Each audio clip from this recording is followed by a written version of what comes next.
Hello అండి, అందరికీ నమస్కారం. Welcome to Gruharuchulu. ఈరోజు నేను మీ ముందుకి రెండు టేస్టీ అండ్ సింపుల్ వంటకాలతో వచ్చేసానండి. ఒకటి బీట్రూట్ ఫ్రై, ఇంకొకటి మజ్జిగ చారు. ఏంటి బీట్రూటా అంటారేమో. బీట్రూట్లో చాలా చాలా పోషక విలువలు ఉంటాయండి. ఇందులో ఇది తినడం వల్ల హిమోగ్లోబిన్ లెవెల్స్ పెరుగుతూ ఉంటాయి. అందుకే ఎప్పుడూ బీట్రూట్ తినకపోయినా అప్పుడప్పుడు అయినా తినాలి. ఇందులో మొదటిగా స్టవ్ వెలిగించుకుని బాండీ పెట్టుకుని కొంచెం నూనె పోసుకోవాలి.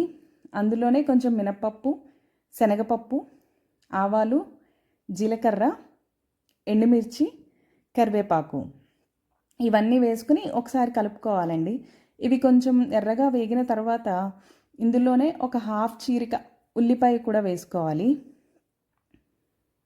ఉల్లిపాయ వేసుకున్న తర్వాత ఉల్లిపాయ, పచ్చిమిరపకాయ రెండు వేసుకోవాలండి. ఉల్లిపాయ కూడా బాగా మగ్గనివ్వాలి.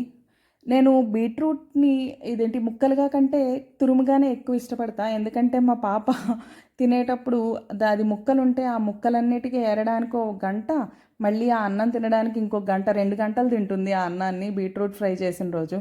అందుకే ఇలా తురుముకుని పెట్టుకుంటే నాకు చాలా సులువుగా ఉంటుందని ఇలా బీట్రూట్ మొత్తాన్ని తురిమేసుకుని ముందే పెట్టుకుంటాను. సో ఇలా తినడం వల్ల అది ఏరడానికి కష్టమే, శుభ్రంగా బీట్రూట్తో సహా దానికి హెల్తీగా ఉంటుంది.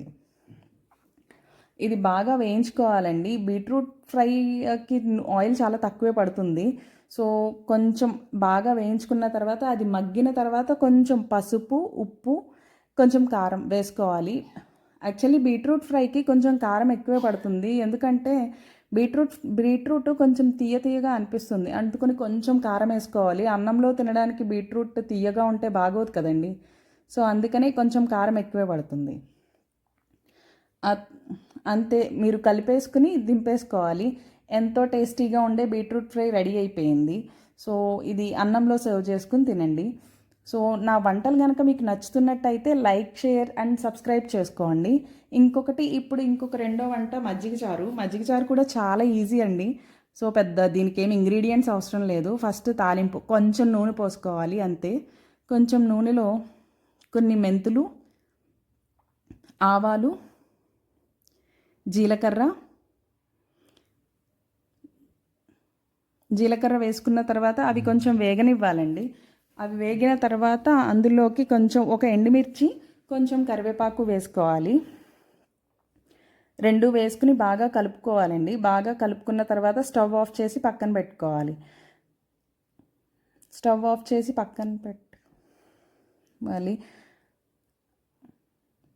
యాక్చువల్లీ నా వంటలు మీకు నచ్చుతున్నాయో లేవో నాకు కొంచెం కామెంట్స్లో కూడా పెడుతూ ఉండండి. ఎలా ఉన్నాయి, ఎలా ఇంప్రూవ్ చేసుకోవాలి అనేది. సో దాన్ని బట్టే నేను ఇంప్రూవ్ చేసుకుంటా. మీకు ఏదన్నా కొత్త రెసిపీస్ కావాలన్నా కూడా మీరు నాకు కామెంట్ సెక్షన్లో షేర్ చేయండి. సో ఈ మజ్జిగని కొంచెం చిలికినట్టు చేసుకుని అందులోనే ఉల్లిపాయ ముక్కలు వేసుకోవాలండి. ఉల్లిపాయ ముక్కలు వేసుకున్నాక అందులోనే కొంచెం పసుపు వేసుకుని కొంచెం తిప్పుకోవాలి. ఇందులో ప్లస్ ఇందాక మనం తాలింపు వేసుకున్న దాంట్లో అది నాకు ఎడిట్ అయిపోయింది. సో అందులో కూడా కొంచెం పసుపు వేసుకోవాలి అదే ఆయిల్లో. సో పసుపు, ఉప్పు వేసుకుని కొంచెం కలబెట్టుకొని ఇందాక తాలింపు పెట్టుకున్నది కొంచెం చల్లారబెట్టుకోవాలి. వేడితో వేసుకుంటే మజ్జిగ చేదొస్తుంది అంటారు. సో ఇది బాగా చల్లారిన తర్వాత నేను వేసుకుంటున్నాను. చల్లారబెట్టుకుని ఇందులో కలిపేసుకోవాలి. సో ఇది ఇలా కలిపేసుకున్న తర్వాత అంతేనండి. చాలా అంటే చాలా సింపుల్. సో ఇంట్లో ఏమీ కూరగాయలు లేనప్పుడు కూడా ఇలా ఇలా ఇలా చేసేసుకుని ఒక 2 అప్పడాలు వేయించుకుని తింటే చాలు, ఇంకేం అవసరం లేదు.